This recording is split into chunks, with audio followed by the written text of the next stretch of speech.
வணக்கம். கும்பராசிக்காரர்களுக்கு 28/6/2024 முதல் அடுத்த 7 நாட்களுக்கு மிக வலுவாக 4ஆம் இடமாகிய சுகஸ்தானத்தில் நன்மை தரக்கூடிய அமைப்பில் வலுவாக வீற்றிருக்கிறார் குரு. அதே வேளையில் ராசியின் அதிபதி ஜென்மத்தில் அமர்ந்திருந்தாலும் வக்ரம் பெற்று திரும்பியிருக்கிறாருங்க. இந்த இரு கிரகநிலைகளுடைய அமைப்பும் குறிப்பாக நவ கிரகங்கள்ல வலிமை வாய்ந்த கிரகங்கள் என்று சொல்லக்கூடிய இரு கிரகநிலைகளுடைய அமைப்பும் சற்று சாதகமாகவே கும்பராசிக்காரர்களுக்கு வலம் வருகிறது என்பதை உறுதிப்படுத்துகிறது. எனவே கும்பராசிக்காரர்கள் வாழ்வில் இது நடந்து தீரும் என்று சொல்லக்கூடிய வகையில், அதாவது கட்டாயமாக நடந்தே தீரும் என்று சொல்லக்கூடிய வகையில் எந்தெந்த நிகழ்வுகள் அமைய போகின்றன என்று ஆராய்ந்து பார்க்கும் போது நிச்சயமாக கும்பராசிக்காரர்களுக்கு சாதகமற்ற தன்மையில் ராகு கேது வலம் வந்து கொண்டிருக்கின்றன. ராகு குடும்பஸ்தானம், வாக்குஸ்தானம், தனஸ்தானம் என்று சொல்லக்கூடிய அமைப்பில் சஞ்சரிக்கிறார். அதே போன்று அஷ்டமஸ்தானம் என்று சொல்லக்கூடிய 8இல் மோட்சக்காரகரான கேது வலம் வந்து கொண்டிருக்கிறார். இரு கிரகநிலைகளும் தங்களது சஞ்சார தூரத்தில் பாதிக்கு மேல் கடந்துவிட்டன. திருக்கணிதத்தின்படி சனியும் 7.5 சனியில், ஜென்ம சனியில் பாதிக்கு மேல் கடந்து விட்டார். இப்படி பல கிரகநிலைகள் சிரமத்தை பாதிக்கு மேல் கடந்துவிட்ட இந்த தருணத்துல நல்ல மாறுதல் நிச்சயமாக கிடைப்பதற்கான சூழல் உண்டு. எனவே நிழல் கிரகங்களால் ஏற்படக்கூடிய பாதிப்புகள் வெகுவளவில் குறைவதற்கான சூழல் வலுவாக கிடைக்க போகிறது என்பதை தெளிவாகவும் துல்லியமாகவும் ராகு கேது உறுதிப்படுத்துகின்றன. இப்படிப்பட்ட வேளையில் மிகவும் வலுவாக முழு சுபகிரகமாக இருக்கக்கூடிய குரு சுகஸ்தானம் என்று சொல்லக்கூடிய 4ஆம் இடத்தில் அர்த்தாஷ்டக குருவாக அமர்ந்திருக்கிறாருங்க.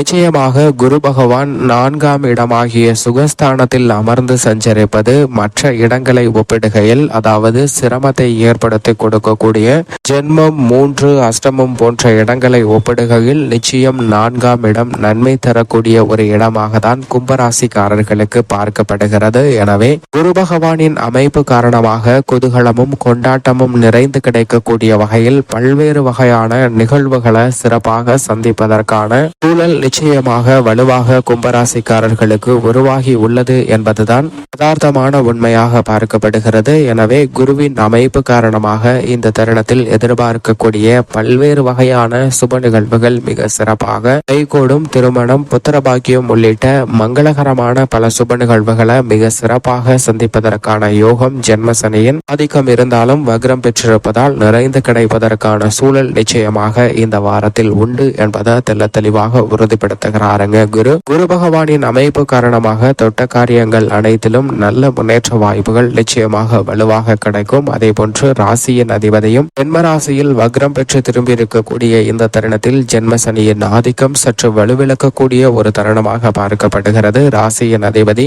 அதிக சிரமத்தை ஏற்படுத்தி கொடுக்கக்கூடிய அமைப்பாக நிச்சயமாக அஷ்டமமும் ஜென்மமும் பார்க்கப்படுகிறது. அதிலும் 7.5 சனியாக நடுப்பகுதியாக ஜென்ம ராசியில் அமரும் போது அபரிவிதமான பொருளாதார ரீதியான சிக்கல்களும் சிரமங்களையும் சந்திப்பதற்கான சூழல் உருவாகும். அதுபோன்ற அமைப்பில்தான் தற்போது ராசியின் அதிபதியாக இருந்தாலும் கூட சனி பகவான் வலம் வந்து கொண்டிருக்கிறார் என்பதுதான் யதார்த்தமான உண்மை. அப்படிப்பட்ட வேளையில் சற்று சிரமத்தை குறைக்கக்கூடிய வகையில் அவர் வக்ரம் பெற்றிருப்பதால் சில விரய செலவுகள் அதிகரித்தாலும் கூட சுப விரயங்களாகவும் எதிர்பார்க்கக்கூடிய நல்ல பல நிகழ்வுகளை இனிமையாக சந்திப்பதற்கான சூழல் உண்டு என்பதை தெல்ல தெளிவாக உறுதிப்படுத்துகிறாருங்க. எனவே கும்பராசிக்காரர்கள் உத்தியோக ரீதியாக சக பணியாளர்கள், மேல் அதிகாரிகள் மற்றும் நிர்வாகத்திடம் இருந்த சாதகமற்ற போக்கில் நல்ல ஒரு மாற்றம் மிக வலுவாக சந்திப்பதற்கான சூழல் நிச்சயமாக உண்டு என்பதில் சந்தேகமே இல்லை. இதுவரை இருந்த நிலையிலிருந்து தற்போது மிக பெரிய அளவிலான மாற்றம் மிக வலுவாக உருவாகி உள்ளது என்பதை தெல்ல தெளிவாக உறுதிப்படுத்துகின்றன கிரகநிலைகள். இதன் காரணமாக பல்வேறு வகையான அதிரடியான நன்மைகள் நிச்சயம் வலுவாக கிடைப்பதற்கான சூழல் உண்டு என்பதை கிரகநிலைகளின் அமைப்பு தெல்ல தெளிவாக உறுதிப்படுத்துகிறது. எனவேதான் பல்வேறு வகையான தடைகள் விலகி நல்ல வளர்ச்சியும் முன்னேற்றமும் சிறப்பாக நிறைந்து கிடைப்பதற்கான யோகம் நிச்சயமாக உண்டு என்பதை கிரகநிலைகள் உறுதிப்படுத்துகின்றன. இப்படிப்பட்ட இந்த வேளையில் தொழில்துறை, வியாபார துறையில் மிகப்பெரிய அளவிலான முதலீடுகளை நிச்சயமாக தவிர்த்திட வேண்டும். ஆனால் தங்களுக்கு அனுபவம் உள்ள துறை ரீதியான பணிகளை சிறப்பான முறையில் மேற்கொள்ளலாம். ராசியின் அதிபதி வக்ரம் பெற்றாலும் நல்ல வளர்ச்சியும் லாபமும் நிறைந்து கிடைப்பதற்கான யோகம் நிச்சயமாக கும்பராசிக்காரர்களுக்கு உண்டு. பல்வேறு வகையான தடைகள் விலகி சிறப்பான வளர்ச்சியும் முன்னேற்றமும் நிறைந்து கிடைப்பதற்கான யோகம் வலுவாக உண்டு என்பதில் சந்தேகமே இல்லை.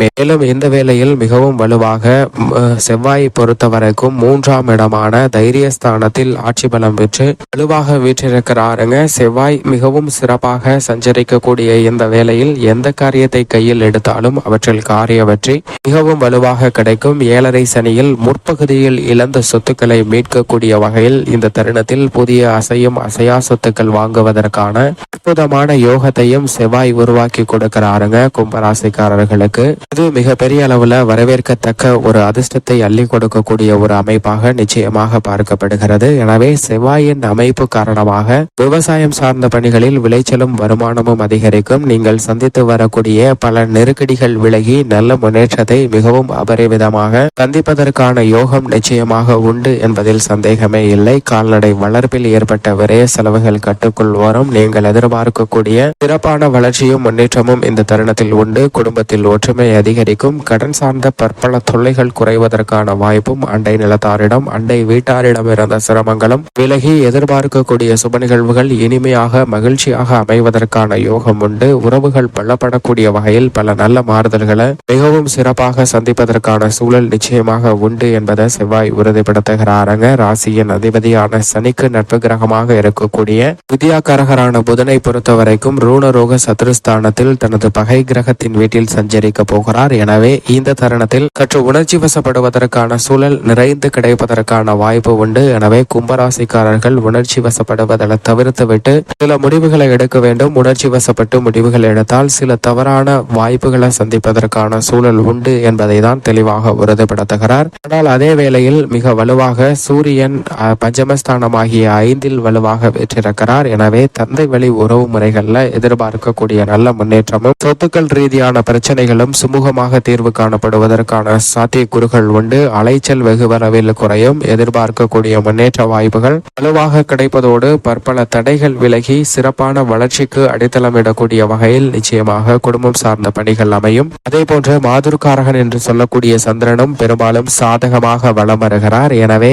இந்த தருணத்தில் பல்வேறு வகையான சிரமங்கள் தவிர்க்கப்பட்டு எந்த காரியத்தை கையில் எடுத்தாலும் வெற்றி நிறைவாக பெறுவதற்கான யோகம் சந்திரனின் அமைப்பு காரணமாக உண்டு. இதைவிட மிக வலுவாக கலைத்துறை மற்றும் அரசியல் துறையின் நாயகனாக இருக்கக்கூடிய சுக்கிரன் பஞ்சமஸ்தானம் என்று சொல்லக்கூடிய 5இல் வலுவாக வீற்றிருக்கிறாருங்க. சுக்கிரன் 5இல் இருப்பதால் கலைத்துறை மற்றும் அரசியல் துறை சார்ந்த பணிகளில் வலுவான முன்னேற்றத்தை சந்திப்பதற்கான சூழல் நிச்சயமாக உண்டு என்பதில் சந்தேகமே இல்லை. எனவே கலைத்துறை மற்றும் அரசியல் துறை சார்ந்த பணிகளில் நீங்கள் எதிர்பார்க்கக்கூடிய நல்ல வாய்ப்புகள் மிகவும் வலுவாக கிடைக்கும். மக்கள் மத்தியிலும் செல்வாக்கு உயரக்கூடிய வகையில் இரு துறை சார்ந்த பணிகளும் மிக சிறப்பாக அமையும். மேலும் சாதகமாக மாற்றிக்கொள்ள நிச்சயமாக கும்பராசிக்காரர்களுக்கு மிகவும் சாதகமற்ற அமைப்பாக பார்க்கப்படுவது ராசியின் அதிபதியான சனி பகவான் வக்ரம் பெற்றிருப்பதால் தான். எனவே இந்த தருணத்தில் கும்பராசிக்காரர்கள் சனிக்கிழமை விரதமிருந்து அருகாமையில் உள்ள சனி பகவான் அல்லது பெருமாள் ஆலயம் சென்று தீபமேற்றி வழிபாடு செய்யுங்கள். பல தடைகள் விலகி நல்ல